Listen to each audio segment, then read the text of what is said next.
Hey guys, welcome back to Ranger Survival and Fieldcraft. I'm Andrew, and what I have for you today is military firecraft, the basic class as it was presented to me in military survival training. Stand by. Firecraft, simply put, is the ability to start, maintain, and sustain a fire in a survival scenario or in a field environment for training purposes over a specific period of time to accomplish all tasks required using that fire. There are many purposes for fire. Some of the most basic purposes: warmth, creating a fire to get warm, dry out wet clothing and maintain core body temperature. Cooking food over a fire. We can use the fire to cook food, make it safe to consume, and then eat that food for sustenance in a survival scenario. Boiling water over a fire. Boiling water is the most common way to purify or treat water to make it safe to consume, to stay hydrated in a survival scenario. We can also use a fire to create a signal for search and rescue, creating a small fire and placing green vegetation over that fire to create smoke for search and rescue to see. And then fire also serves as a way to make tools in the wild, using that fire to either burn out bulls or create spears, as well as a morale boost or a psychological boost, keeping the boogeyman away at night. There are three principles to fire, and that is the fire triangle: oxygen, heat, and fuel. There are four components to every fire. The first one being ignition or sparking source. With an ignition or sparking source, we create a small amount of heat. That heat is transferred to our second component, which is tinder. Tinder is fine material capable of accepting that small amount of heat and allowing that small amount of heat to grow, usually into an ember. We then take that tinder and we apply our third component, which is kindling, which is small to medium size fuel that will allow that heat from our tinder and our sparking source to continue to grow into a larger fire. And then our fourth component is going to be fuel, larger sections of dead dry material, thumb size in diameter and larger, that we can add to our fire that will take the flame and burn for an extended period of time. There are 10 basic fire starting tools taught to the survivor. They range from easy fire lighting sources such as lighters to more difficult to use sources such as flint and steel, a mirror, or a lens. A lighter is the most simple fire starting device there is. Instant gratification, instant flame, best used when tinder sources are marginal or require a flame to get that fire going. The ferro rod is one of the best survival fire starting devices out there. Take a striking source or a device or the back of our knife, scrape the material off of the ferro rod, generating sparks onto our tinder to get a fire going. The magnesium bar is good for tropical environments because it is ready-made tinder. We take the saw blade, scrape the magnesium from the body of the magnesium bar itself, flip it around to the striking source or a small ferro rod embedded in the bar itself, striking the bar, generating sparks onto the magnesium. It ignites and burns at approximately 4,000 degrees Fahrenheit. Good to get a fire going, especially with marginal material. Matches are another easy way to get fire going with instant flame, instant gratification. Matches are kept safe in a waterproof container like this match safe. We can then strike that match, put it into our tinder bundle or our fire lay, and get a fire going. The Aviator Spark Light was developed for pilots who found themselves in a survival scenario. It is simply a lighter, but without the fuel or butane, but only the wheelhouse with a small flint generating sparks when it is rotated. With the right tinder source, we can generate sparks and get a fire going very quickly. A lens, a magnification lens, or a Fresnel lens or Fresnel lens can be used to harness the sun's rays and focus the beam from the sun onto fine tinder, building a small ember in that tinder bundle, and then finally allowing the survivor to blow it into flame to get a fire going. A battery and steel wool can be used to ignite that steel wool. Attaching the steel wool to the negative and positive terminals of that battery creates a short, igniting the fine steel wool. Place that into a tinder bundle, blow it into flame, and we have fire. A fire piston is more of a primitive method for fire, but there are modern fire pistons made for outdoorsmen and survivalists.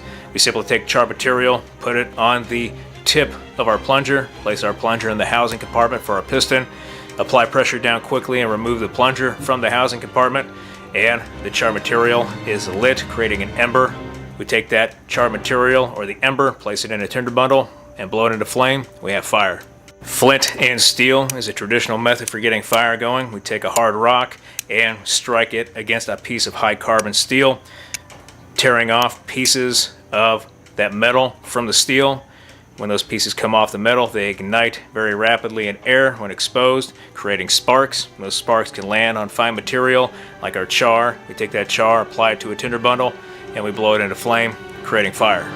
A concave mirror or a makeup mirror from your local grocery store or convenience store can be used to harness the sun's rays, much like the fire lens or magnification lens, only this time the sun's rays are reflected and focused into a tinder bundle, creating an ember, and then we take that, blow it into flame, and we have fire.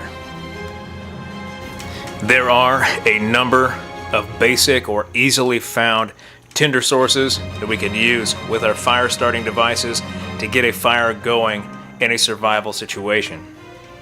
Natural materials such as grasses, plant fibers, the seeds from cattails, even fat wood can be used to get a fire going, creating a tinder bundle or a bird's nest to create a long-lasting flame to apply our kindling and fuel to get a fire. Charred material that we superheat in a fire and prepare for a future fire, much like is done with the fire piston or flint and steel method, can be used to get fire going. Rubber or strips of rubber are going to be excellent flame extender sources that we can use as tinder to transfer flame from something like a lighter to our tinder bundle or our fire lay to extend that flame over time to get marginal materials lit and our fire going, especially in a tropical, swampy, or jungle environment. Man-made tinders designed to do what they do best, and that is light fires in inclement weather or austere environments, much like wet fire or small tinder sources we can pick up at our local camp store work great for starting a survival fire. Cheaper sources that we can use, cotton balls or cotton material, dryer lint, and Vaseline as a flame extender to act as tinder. We can place in a small bag, keep it with us. It is naturally water propellant with that Vaseline. Take it out, use it when we need it to get a fire going, and is easily replaced by accessing our medical kit or our pharmacy, drugstore, or even our medical cabinet back home. Steel wool is commonplace, especially for Joes around the barracks cleaning the house, where we can grab fine steel wool from a hardware store, from our local convenience store, wherever, and keep it in our kit or a small bit of it in our kit to get a fire going if we happen to find ourselves with only a few batteries. Hand sanitizer or any compound that is a majority alcohol based can be used along with some of our fire starting devices like our ferro rod or our lighter to light that alcohol and the components of that compound to burn for a short period of time, transfer that flame to a tinder source, and get a fire going. Duct tape, cargo tape, gorilla tape, T-Rex tape, 100-mile-an-hour tape, any sort of tape that we can pick up at our convenience store that may be issued to personnel or we can grab from a hardware store is going to be excellent tinder or flame extender, especially from things like a lighter. We can take off some of that tape, bundle it up into a small ball, light it with our lighter, and then that flame will extend, eating that tape long enough for us to put it in our fire lay and get a fire going. A candle can be another source of tinder or another flame extender that we can use. Light the candle, transfer that candle while it's lit to our fire lay, light all of our material, and get our fire going easily enough.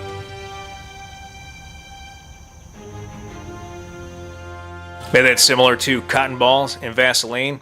The soldier can use their face paint because of the paraffin wax and petrolatum that's in that face paint, apply it to cotton material, and then using one of our fire lighting devices, light that cotton material. The face paint will act as another flame extender, increasing the longevity of that flame long enough for us to get a fire going.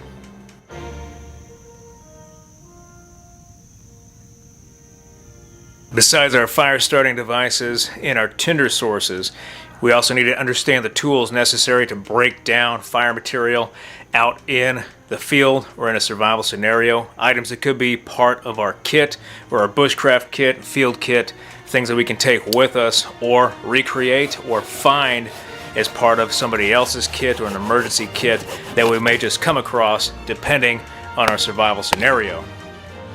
It's time for us to build a basic fire pit. There are two different fire pits that we can use. The most simple is called a keyhole fire pit, in which we take our e-tool or our digging stick and dig a simple hole into the ground with a shallow trench facing the direction of the prominent wind. Or we can use a simple rock pit where we place rocks in a circle and then place our fire in the center of that circle, creating our fire pit.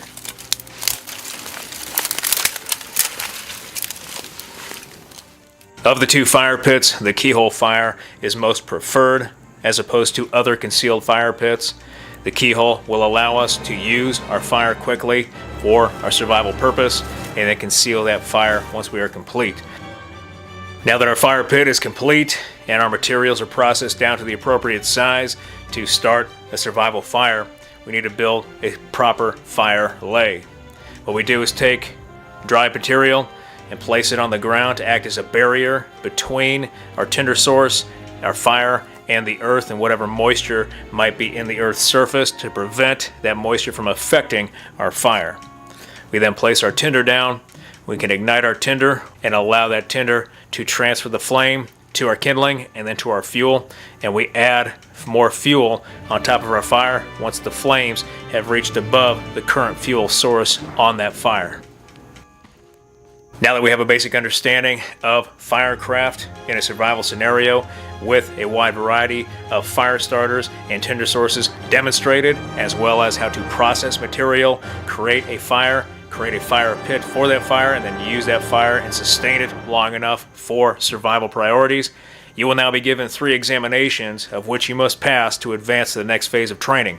Your first examination will be 30 minutes with man-made tinder source, in which you must dig a concealed fire pit, start a fire, and bring water to a boil. Your second examination will be 20 minutes with natural tinder source, in which you must dig a concealed fire pit, start a fire, and bring water to a boil. Your final examination, of which you must pass, is 10 minutes with a natural tinder source, in which you must dig a concealed fire pit, start a fire, and bring water to a boil before the 10 minutes runs out. Failure of any one of these examinations will result in your removal from this training course. Do you understand? This is my favorite event of survival phase in SEER school, at least from my experience with the fire tests. Up until this point, we had spent a week, maybe a little bit more, out in the field eating just a rabbit or a chicken between our small team in SEER school, and then whatever we could forage or find out in the woods when we weren't training. We were training constantly all through the night as well on land navigation, evasion skills, tracking, counter tracking, shelter building, more firecraft, treating or procuring water, signaling for rescue, medical aid, a lot of different tasks all the time and into the night. So by this point we're exhausted, malnourished, sleep deprived, and we have to complete this task. For this test, they pulled us out of our little camps and walked us to an area where there was some materials available, but we were only allowed to start with just a small amount of tinder in our hands. And so we had to dig a concealed fire pit or a keyhole or a cross using whatever equipment we had on our fighting vest. We had to gather all the fire materials from the immediate area and enough of those materials to get that fire going strong enough, and then finally pour water into our canteen cup, suspend that over our fire using the 2-stick method, and bring that water to a boil, all in under 10 minutes, which is very doable. I think my time was very fast. I did it in approximately 3 to 4 minutes. Most guys completed it in about 8 or 9 minutes. But my strategy for this was to immediately put my tinder down in a safe location, run out, collect all the materials that I would need, a big hug size of materials, bring those back. I pulled out the issued survival knife that I was given.